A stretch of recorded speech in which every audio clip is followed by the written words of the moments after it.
and welcome to the Merri-Cast, the show that puts you on the fast track to business confidence. The people I interview here have either given me my business confidence directly or inspired me in other ways. Jim James is a truly remarkable man. He's been off in Singapore and China doing incredible entrepreneurial things for many years, and you'll hear about these in just a minute. Now he's back in the UK, taking on new challenges through his podcasts, books and training courses. For me, though, it's what he has learned along the way that resonates most. In this podcast, Jim talks about how he climbed his entrepreneurial Everest, whether you need to be brave to run a business, and the critical importance of cash flow to success. But let's start with Jim's adventures as a young man. I have been an entrepreneur since the age of 27, formally when I went to Singapore to start up my first company. So I have been, if like, making my own way, paying my own way since 1995. First of all in Singapore, starting the East West Public Relations Company, and then a couple of other entrepreneurial ventures there. And then I moved to China in 2004, started the agency there, started a few other things, including for your community, I started importing Morgan sports cars to China. Wow. And Right. a couple of other things, including the British Business Awards in China, which are just coming up again this year. And then I moved back to England in 2019, Trevor, to bring my daughters back to school. And now I've started a podcast come book publishing called The Unnoticed Entrepreneur, which is all around ways that entrepreneurs can get noticed without needing an agency. That's me. That's 25 years in like 2.5 minutes. Okay, well, I don't know when to the interview there because I think there's a lot to sort of unwrap in all this. I mean, so why did you go to China in the first place? Well, how did you end up there? Well, I went to China because in 2001, China entered the World Trade Organization. And I've been in Singapore, Southeast Asia since 95. And there was this gravitational pull towards China after 2001 when it opened up. Before that, it was all to Hong Kong. And really, it was just this amazing sense that there's an opportunity and an adventure, really, Trevor. I was lucky enough as a younger person to live in America and go to university there and live in Africa. And China, was new, but also with 1.4 billion people growing onto the world stage. As an entrepreneur, it felt like Mount Everest, really, right? It was there, and I couldn't resist the urge to have a crack at it. So there you were at the foot of Everest. The work to do with the franchise around the automobiles and so on, I mean, did that just come naturally? How did you get that? So like every, entrepreneurial venture, there's some opportunity, and then there's measuring up some risk, and then looking at the reward and looking at the environment. So in China, it was going to become the world's largest auto market. And today it's larger than Europe and America combined. So I was like, okay, there's this huge opportunity, and the domestic auto market in China was very, very low down the sort of quality scale, and also no classic car market in China because they have had no history of automotive manufacture, and they don't allow the import of second-hand cars. Okay, so no classic cars. And Morgan fits really nicely into that category because it's a car brand that you can drive on the road today, but actually the design's from 1936. So what I did was, first of all, think, well, okay, this is an opportunity. And then I bought a car under my public relations company. Amazingly enough, I was able to import a Morgan four-seater Roadster as a company car, Trevor. Yeah, I know, exactly, right? So there was a little loophole. We imported this Morgan, and then I showed it to a few people, and I put it in front of the British ambassador's residence in Beijing because I happened to be on the Chamber of Commerce committee and I knew people there. So and I put it out there and started to ask people if they would be interested to buy one. And, just a sort of a market tester. This was the first Morgan car imported to China. Wow. Right. So people are like, wow, what is it? I said, right. They're like, what is it? It's an old car, classic car. What is it? And sure enough, I sold one basically on the ambassadors. I don't tell them that because they'll probably charge me a commission. But anyway, they were very, very helpful. The embassy, fantastic. Sir Sebastian Wood was the ambassador at the time. And that was then the sort of the proof of concept. And then I take the car driving and found a journalist taking pictures of my car. And I said, well, look, you've got a nice camera and I have a PR firm. Let's do a shoot. Do you want to do a shoot at the world's first Morgan car in China? And he said, yeah, okay. And so we drove the car into the Forbidden City. Wow. And so I've got this great picture of us driving into the Forbidden City. And that piece of PR, Trevor, and you'll appreciate this because of your journalism background, really started the publicity for the company. So I got one proof of concept sale, and then I got a publicity shoot, pure stunt for free. Before the police arrived, we got a whole bunch of shots. And over the next 8 years, we imported 65 cars. I built the brand to a multi-million-pound business, appointed distributor or sub-dealers in Shanghai and Guangzhou and Chengdu. And we were not a franchise, it was my own business. So basically I was the only foreigner who was a car importer. And so I'd buy the cars FOC from Malvern and I would import them and sell them into China. And as a result of that work, I was recruited by Lotus to become the interim CEO for Lotus Cars for 6 months in China. So we had a lot of fun, Trevor, really. And then with that, I started the British Motorsport Festival because we needed a platform for these British niche brands. And so I ran that for a couple of years. And then some people approached us to start the import of a company called Wake Drinks from the UK. And so we started to import this amazing British energy drink to China. So China was the Everest because it was like so big and there's so many paths to the top, obviously the odd avalanche on the way up there. But overall, that, in a nutshell, that was the journey. It was fantastic. So, that's hugely impressive, quite inspiring, I think. But you make it sound as if just one thing led to another, and I talked to this guy, and then this thing happened, and so on.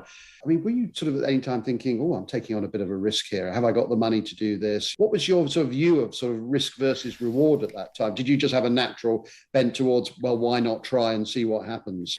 Yeah, I think that's central to certainly the more mature entrepreneur.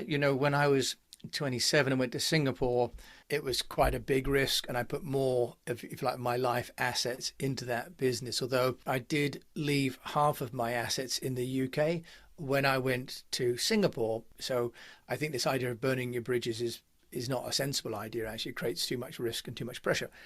In China with Morgan, yes, it was a big capital adventure, Trevor, to the extent that what we had to do, for example, was to get enough capital to build this showroom, to manage to circumvent the capital import restrictions of $50,000, I had to sell my car.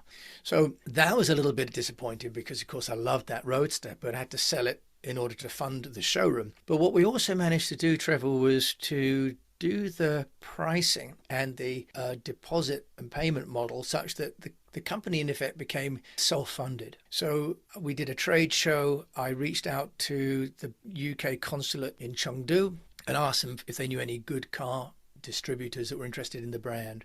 So what I did was I funded it by finding dealers and get them to prepay for cars. And the prepayment then meant that I didn't have to have any borrowing. So yes, it was a little bit of a tightrope because we had currency fluctuations, capital controls.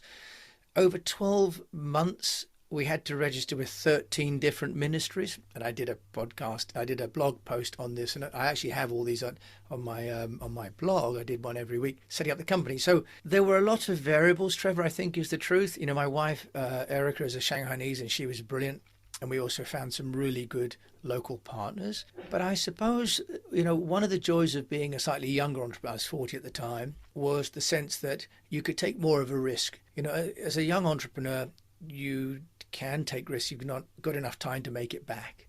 As you get older, you need to manage the risk more carefully, But I think that the joy of being an entrepreneur isn't that you take reckless decisions, right? That's not what this is about. Someone said to me, "You're so brave to be an entrepreneur," and it's not about bravery because it's no more brave than taking a job that you hate and going on the train every day, right?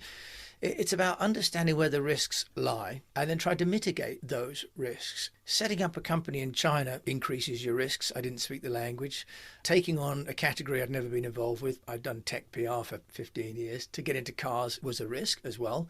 So there were a number of risks, but there were solutions to each risk. And those solutions often lay in finding the right people. In fact, they always lie in finding the right people, to be honest, Trevor. So as an entrepreneur, what you don't know only hurts you if you don't recognize what you don't know, because that's where hubris sets in. So I've made enough mistakes to know when I'm going to make another one. I'm not perfect, but I know I'm going to be making mistakes. So now what I do is I look for who would help me to if you like, forestall those mistakes. So in China, we made some mistakes, but we built this amazing business and it was great fun. And overall, I do think you only accomplish in proportion to what you attempt, and my challenge to myself was to build something that I'd never done before, somewhere that I'd never done it. And, come back to the Everest thing, if you're an entrepreneur, you do it because you want to solve a problem, but also you want to challenge yourself. That is so true. I mean, going back to the point you made about it's not being about bravery, I mean, certainly from my perspective, when I set up my business, people said exactly the same thing to me. They said, oh, that's brave. Or I would have friends at dinner parties here where I live in St Albans just saying, you're going to do what? You're going to sort of set up your own business. And they would look very doubtfully at me and feel sorry for me. I said, well, why don't you just go and get another job? I talked to my wife about it. I mean, she gave me typical qualified supportive advice, like, well, go and do it if it makes you happy, but you've got 6 months and don't F it up. And that's how it started. And I found that not only in 6 months I hadn't, but also I didn't feel brave. I just felt that this felt natural. This actually felt quite secure to me because I felt like I was a master of whether I succeeded or not, that if I did F it up, then it would be my own effing fault. Yeah, I think the other thing is about cash. Most businesses fail because it's a shit idea, right? And then those that have an okay idea, they run out of cash before they've realized it, sufficiently. And so for anyone, for your listeners here, when I went to China, I went with an existing business that I was running. I had a PR firm. And so I was able to capitalize the Morgan business without running out of money before I could get to the other side. I had 12 months. I spent over £100,000 just renovating a showroom, for example. So if you're going to start a business, one of the most important documents you can do isn't your website, it's your cash flow statement. And I think so few people, when they're entrepreneurs, think about the financial side. And I'm a PR marketing person. I'm not an accountant, but I do know it doesn't matter how good your PR is. If you run out of cash, you're begging for work or you go back to a job. So if there's many things that I've learned, but one of the things, Trevor, for your audience about entrepreneurship is remove the risk by removing the anxiety of financial shortfall, because actually the tension comes from running out of money before you've got enough coming in. And that's why multinationals are so relaxed, because they've got cash flow. That is brilliant advice for our listeners. Just quickly on what you did in Singapore, because we've talked a fair bit about China. When you went to Singapore, what were you doing there? Can you tell listeners? Yes, I went with 2 suitcases to start East West Public Relations, which is the agency I still have in Singapore, many, many moons later. And that was because in the 1990s, when I graduated, we had 3 million people unemployed. We had 14 to 16% interest rates, if you remember. You're too young for this. I'm not. My generation, And so I went because Asia was going through digitalization. There was a mega trend towards, in my case, television and music studios moving towards the adoption of digital instead of analog. So if there's another sort of key point, Trevor, I mentioned earlier about in China, the mega trend was car ownership, right? Because in China, people were owning like one car between 1,000, whereas in the US, it's, one car between like 100 or even 10 people, right? So in 1995, the mega trend in Southeast Asia was towards digitalization. So for an entrepreneur, if you can identify a mega trend, there's a great guy called Daniel Burrus who talks about, global trends. He highlights what these cool trends are going to be. I didn't, by the way, learn about him until I got to Singapore, which was a shame, but I'm borrowing his concept, but my life was kind of living along that narrative. So as an entrepreneur, if you can find a mega trend, which in the 90s was that Southeast Asia was becoming, Asian tigers and growing.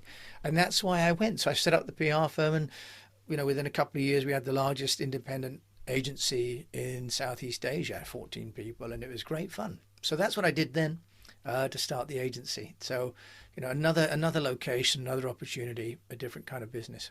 Brilliant. When you came back, was that when you wrote the book, The Unnoticed Entrepreneur, or did you write it whilst you were still out there? Yeah, so I'm going to say my wife says that I didn't write the book and I'm a cheat. So, no, just to be clear, Trevor, what I did, I started the podcast to help entrepreneurs to have the information that we charge clients for.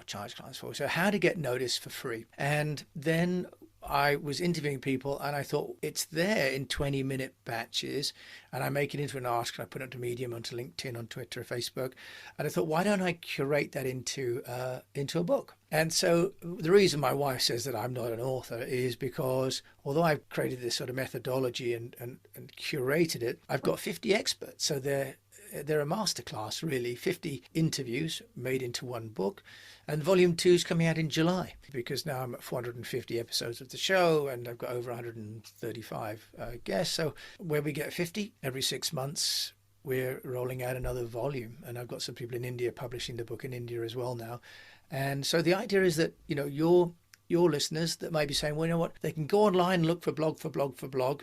And there's a lot of clickbait out there, isn't there? So you can find yourself reading and just finding yourself entering a password and email and getting an ebook. So the Unnoticed Entrepreneur is really a companion to the podcast, Right. with the views that someone might want to hold that and dip in and learn about, whether it's customer experience or AI for content creation, whether it is about strategy, case studies, and so on, are all in there.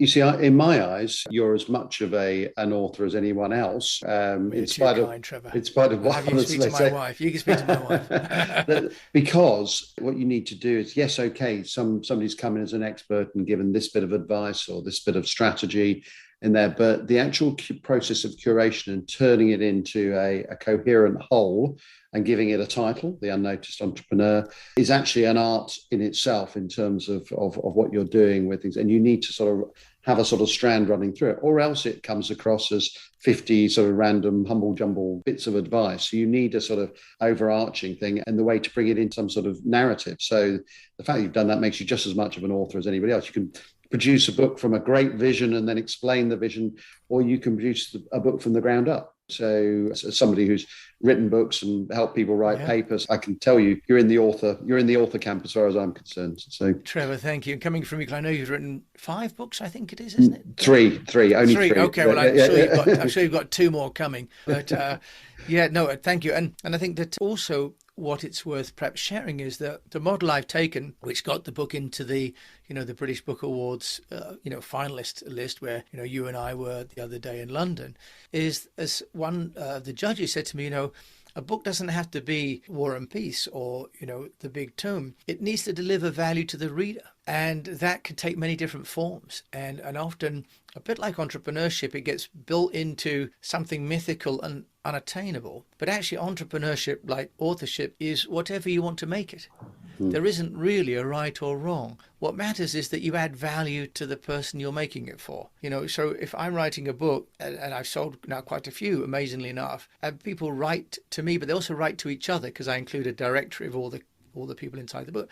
And I've had people say, I got a job because someone read about me in your book and you're kindly putting the contact details in, and they've connected. So for me, that's adding value as a curator, in the same way that as an entrepreneur with my PR business, I need to add value to my clients. So, and we can all do that in our own unique way, right? There isn't a one size fits all. And that's kind of the beauty of being an entrepreneur, really. You can make your own path. Was there a particular piece of advice that came out of the book from one of these experts that you thought, God, I wish I'd known that 20 years ago?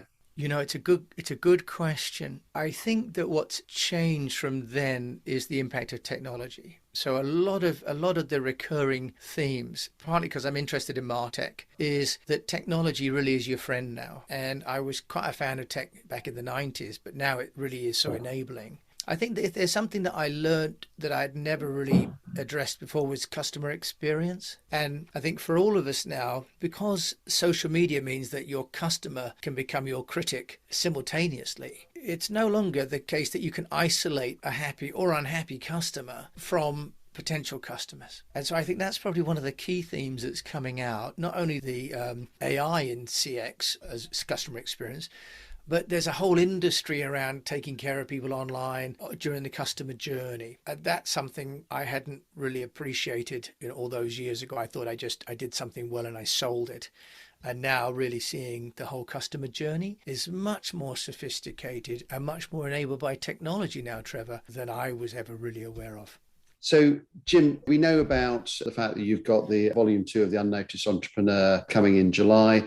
But could you just tell us a little bit more about what you're up to now? Is there anything you're particularly excited about in terms of where you see your business going?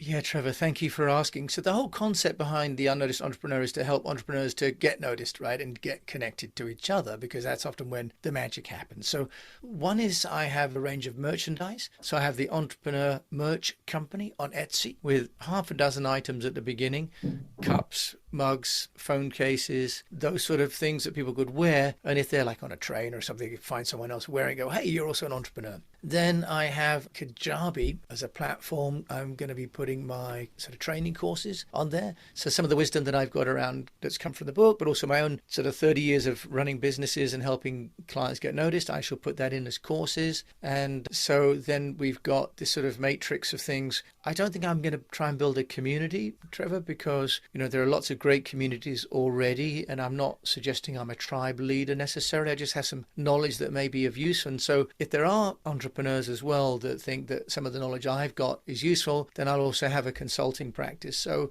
it's the podcast, it's the books, it's the courses, it's the merchandise, and then, any time that people think that I can help them personally, then I'll do that too. There's always another Everest, isn't there? There's always more to do, things sort of further on. And as you find when you try and climb Everest, not that I have, but you find you get to the top of one bit and you find there's more to do, there's more to achieve. So it never ends. And I guess that's what part of the joy is. Well, exactly. I think that the journey is part of it, as you say, and accomplishing Everest, for example, is great. But then you go, okay, well, what next? And I think one of the joys of being an entrepreneur is that you can continue to challenge yourself. When I work for other people, which I managed for three years, I wasn't massively successful at work. I mean, I got promoted and everything. I did a good job, but I found it intensely frustrating was that someone else would always determine what I was going to do next. And now I'm back in the UK. I've divided Southeast Asia, North Asia, now back in the UK. My next challenge is to build a business in a very mature market, in a very sort of regulation-heavy, tax-heavy environment. Whereas in China, you can see within years I was hosting festivals, importing drinks, importing cars, running a PR firm. I invested in a tech company. Like there was no shortage every day of things to do. But here it's like everybody already owns a niche. And so the challenge, Trevor, is now actually not an Everest, but like the sea, where everything looks like you can't see any contours. And you've got to try and pick out the currents and see where would be the right place to try and sail my entrepreneurial boat to.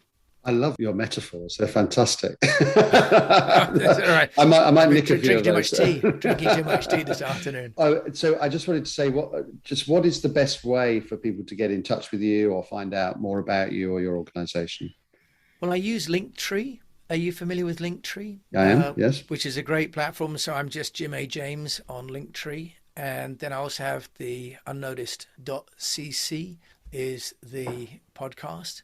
And I'm also on LinkedIn, just Jim James and East West Public Relations. Well, what a great interview. What stuck with me was Jim's view that being an entrepreneur is not an act of bravery at all when you consider the alternatives. And then there's the ongoing importance of cash flow in running a business and how Jim looked for what he called megatrends to work with in order to give him the best chance of success. Well, thank you for tuning in. And if you enjoyed today's episode, we'd love for you to subscribe, rate and review this show through your usual podcast provider. If you want to find out more about the Merri-Cast or our business Merriborn Media, you can find us on LinkedIn or email me at trevor.meriden@merribornmedia.co.uk. Don't forget to join us for our next episode. And until then, thanks for listening.